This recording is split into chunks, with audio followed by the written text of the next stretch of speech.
बिस्मिल्लाहिर्रहमानिर्रहीम। अस्सलामु अलैकुम मुअज़्ज़ज़ सामीन और सामियात हज़रात, उम्मीद है आप सब खैर व आफ़ियत से होंगे। अल्लाह आपको मुझे साथ रखे, आबाद रखे। प्यारे अजीज़ों, आज मैं बयान कर रही हूँ कि जिस वक्त मुर्दे की रूह निकलती है तो उसका मुँह खुल जाता है, आँखें खुल जाती हैं, इसकी क्या वजूहात है और अल्लाह के नबी सल्लल्लाहु ताला अलैहि वसल्लम ने क्या बयान फरमाया है। देखिएगा, जब मुर्दे की रूह निकाली जाती है, अगर वो गुनाहगार है, सियाकार है, तो उसकी रूह किस तरह निकाली जाती है और अगर नेक बंदा है तो उसकी रूह किस तरह निकाली जाती है। आइएगा, इसी वीडियो में मैं बयान कर रही हूँ।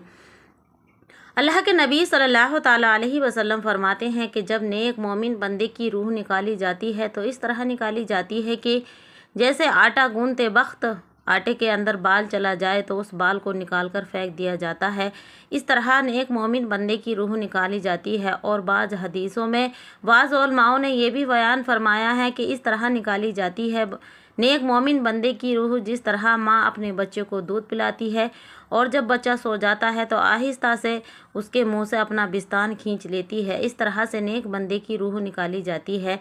आइएगा, अब मैं बतलाती हूँ कि गुनाहगार बंदे की रूह किस तरह निकाली जाती है और उसका मुंह क्यों खुल जाता है। नबी अकरम सल्लल्लाहु ताला अलैहि वसल्लम ने इरशाद फरमाया, जब बंदे की रूह निकाली जाती है, मुर्दे की रूह निकाली जाती है तो उसके पैरों की तरफ से रूह निकाली जाती है और उसके घुटनों में लाकर रोक दी जाती है।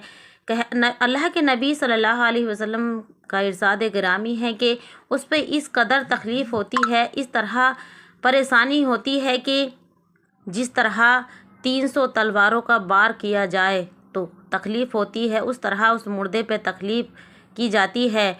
और इस तरह तकलीफ़ होती है जिस तरह जिंदी बकरी की खाल उतारी जाए, उस तरह तकलीफ़ होती है। अल्लाह का इरशाद होता है कि इसके घुटनों में रूह को रोक दिया जाए और फिर उसकी रूह को और ज़्यादा तकलीफ़ दी जाती है तो उसकी अल्लाह का हुक्म होता है कि इसके पेट में जाके इसकी रूह को रोक दिया जाए और उस तरह उस पर तकलीफ़ की जाती है जिस तरह जिंदा चिड़िया को आग में डाल दिया जाए तो उसमें तकलीफ़ होती है, फड़फड़ाती है।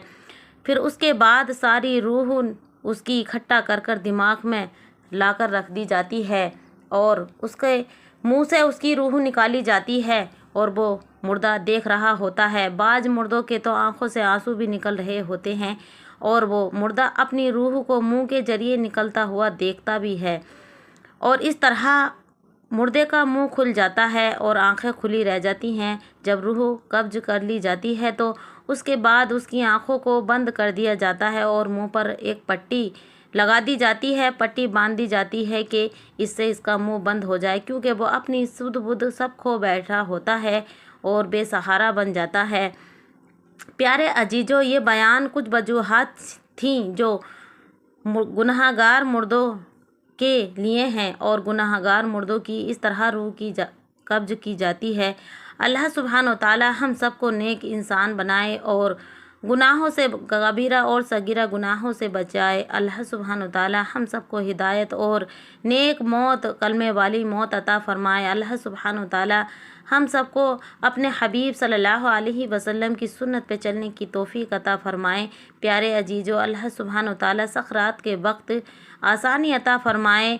प्यारे मोमिन बंदों की रूह और हम सबको नेक बनने की तौफीक अता फ़रमाए अल्लाह सुब्हान व तआला। अल्लाह आपका मेरा हामी और नासिर हो। प्यारे अजीज़ों, आपसे छोटी सी रिक्वेस्ट है कि वीडियो को अभी तक आपने चैनल को सब्सक्राइब नहीं किया है तो सब्सक्राइब ज़रूर कर लें, इससे हमारी हौसला अफजाई होती है। अल्लाह सुब्हान व तआला हम सबको नेक इंसान बनाए। अस्सलामु अलैकुम।